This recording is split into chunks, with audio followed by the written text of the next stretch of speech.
এই শিক্ষা ব্যবস্থা ব্রিটিশদের তৈরি করা পরিকল্পিত শিক্ষা ব্যবস্থা। তারা বড় বড় বিজ্ঞানী তৈরি করার জন্য শিক্ষা ব্যবস্থা দেয় নাই, তারা কেরানি সৃষ্টি করার জন্য শিক্ষা ব্যবস্থা দিয়েছে। কারণ তারা ইউরোপ থেকে এসেছে, তাদের অফিস আদালত কোর্ট কাছারি চালাইতে কিছু কেরানি লাগে। এই কেরানি শিক্ষা ব্যবস্থা আমাদেরকে শিক্ষা দিয়েছে।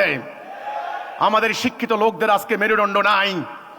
বিশ্ববিদ্যালয় থেকে বের হচ্ছেন বড় বড় ডিগ্রি নিয়ে, অহংকারী হয়ে বের হচ্ছেন, দুর্নীতিবাজ নিয়ে বের হচ্ছেন, দুর্নীতি করছেন। বড় বড় শিক্ষিত লোক ব্যাংকে যাচ্ছেন, ব্যাংকের টাকা মেরে দিচ্ছেন, রাজনীতি করছেন, অর্থ লুণ্ঠন করছেন। বিচার বিভাগে যাচ্ছেন, সেখানে দুর্নীতি করছেন।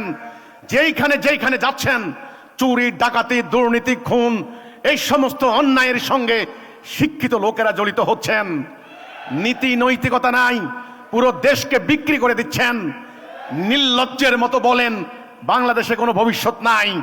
জিজ্ঞাসা করেন আপনার সন্তান কোথায়, বলবে আমার সন্তানকে আমি মালয়েশিয়া সেটেল করে দিয়েছি, ভাই কানাডায় সেটেল করে দিয়েছি, বাংলাদেশে ভাই কোনো ভবিষ্যৎ নাই।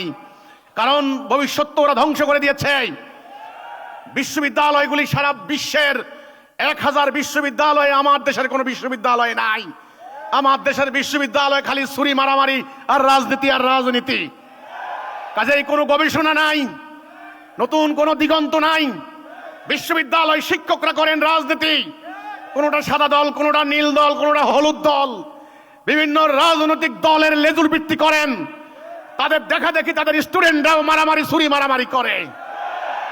এই হচ্ছে শিক্ষা ব্যবস্থা।